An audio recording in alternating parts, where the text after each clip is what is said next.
मेरे बच्चे, यह संदेश शनिवार तक अवश्य सुन ले, क्योंकि एक खुशखबरी है आपके लिए। इसे पूरा देखें, अनदेखा ना करें। मेरे बच्चे रुको, तुम्हें याद दिलाता हूँ कि 5 साल पहले इस स्त्री को देखकर तुम लोगों ने मजाक बनाया था। 5 साल बाद इसका चेहरा, इसके बारे में जानकर तुम हैरान हो जाओगे। इसने जो कुछ भी पाया अपनी मेहनत से, इसकी मेहनत देखकर लोग इससे जुड़ते गए और इसके लिए इसका लक्ष्य पाना आसान होता गया। और आज सफलता के उस शिखर पर पहुंच गई है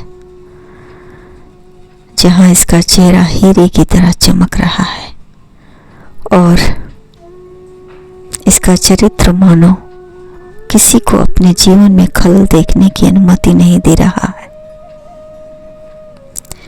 जब उसने गुस्सा किया था, इसकी 4 अवस्थाओं से गुजरना पड़ा था।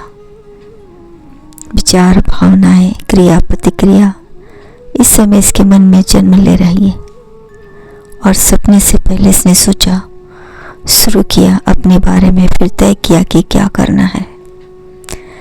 नतीजा जीवन में नाकामयाबी सभी को आगे बढ़ने पड़ता है। कामयाबी हासिल करने के लिए प्रेम के साथ आगे बढ़ना पड़ता है। अपने काम के प्रति जुनून होना अच्छा है। यदि किसी व्यक्ति में प्रेम न हो तो वह बीमार होकर मर जाएगा, क्योंकि प्रेम समझदारी, साख और दूसरों के प्रति सम्मान का भाव पैदा करता है। प्रेम और भलाई को जितना अधिक फैलाएंगे वो बढ़कर वापस आएगा। और उससे अपने व्यवहार में इतना विनम्रता भर दी और आज कामयाबी के उस ऊंचाई पर पहुंच गई है जिसे मिलने या देखने के लिए लोगों की तांता लगी हुई है। उसके चेहरे से इतना आकर्षण, इतनी दिव्यता प्रकट हो रही है। और आज तक, कल तक जिसकी बुराई कर रहे थे, आज उसी की तारीफ के पुल बांध रहे हैं ये लोग। याद रखें मेरे बच्चे, जीवन उसका ही सुधरेगा जो आंख बंद होने से पहले आंख खोल देगा। मेरे बच्चे, आगे की सुन। मैं कहता हूँ तू डरता क्यों है? हर पल तेरे मन में बहुत बड़ी बड़ी आशंका रहती है। मेरे बच्चे, तू व्यर्थ में डर रहा है। क्यों डर डर के जी रहा है? मेरे रहते तुझे डरने की आवश्यकता नहीं है। मेरे बच्चे सुन, हर पल मुझे याद करता रहता है, तो मेरी भक्ति में डूबा रहता है, फिर किस बात का डर है तुझे? मेरे बच्चे, अब तू डरना बंद कर दो, क्योंकि मैं तुम्हारी परीक्षा की घड़ी अब समाप्त हो चुकी है। अब तुम्हारे परिणाम का फल है। तुमने मेरे इस महीने पूरा पूजा अर्चना मुझे हर पल पुकारा है। मैं हर पल तुम्हारे साथ ही रहता हूँ। अपने आसपास तो मुझे महसूस करो। क्या तुम्हें ऐसा नहीं लगता कि मैं तुम्हारे पास हूँ? तो फिर तुम हर बात के लिए क्यों कारण ढूंढते रहते हो?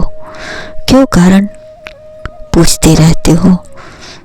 तुम्हें ऐसा नहीं लगता कि मैं तुम्हारे साथ नहीं हूँ? इस व्यर्थ के विचारों को अपने मन से त्याग दो और निश्चिंत होकर अपना मन अपने काम पर लगाओ। तुम्हारे हर सवाल के कारण मैं ढूंढकर जरूर नहीं, जितनी भक्ति तूने मेरे लिए कर रहा है उसका परिणाम तुझे मिलने वाला है। तू व्यर्थ की चिंता कर रहा है। तुम मेरे प्यारे भक्त हो। तुम्हारा जीवन बहुत अनमोल है यदि तुम ऐसे डर डर कर अपना समय व्यर्थ में गवाओगे तो कैसे चलेगा। तुम अपने मन को मेरी भक्ति में लगाओ, रखो। तुम्हारा मन इधर उधर इसलिए भ्रमित होता है कि अपनी सोच को सकारात्मक बनाए रखना, तभी तुम्हारे मन का भ्रम तुमसे दूर हो रहेगा और तुम्हारी सोच पर भी तुम्हारे आसपास की नकारात्मक ऊर्जा हर पल तुम्हें अच्छा करने से रोकती है। मैं देख सकता हूं। तुम्हें अपने मन के डर को त्यागना होगा और अपने मन को सकारात्मक ऊर्जा से भरना होगा। मेरे बच्चे, तुम मेरी पूजा में इतने व्यस्त हो जाओ कि किसी प्रकार की आशंका या डर तुम्हें छू ही ना सके, तुम्हारे मन में आस पास भी ना आए और तुम्हारा मन हमेशा शांत और शीतल रहे। तुम्हारी इसी भक्ति से मैं प्रसन्न रहता हूँ। मेरा आशीर्वाद सदा तुम्हारे साथ है। खुश रहो।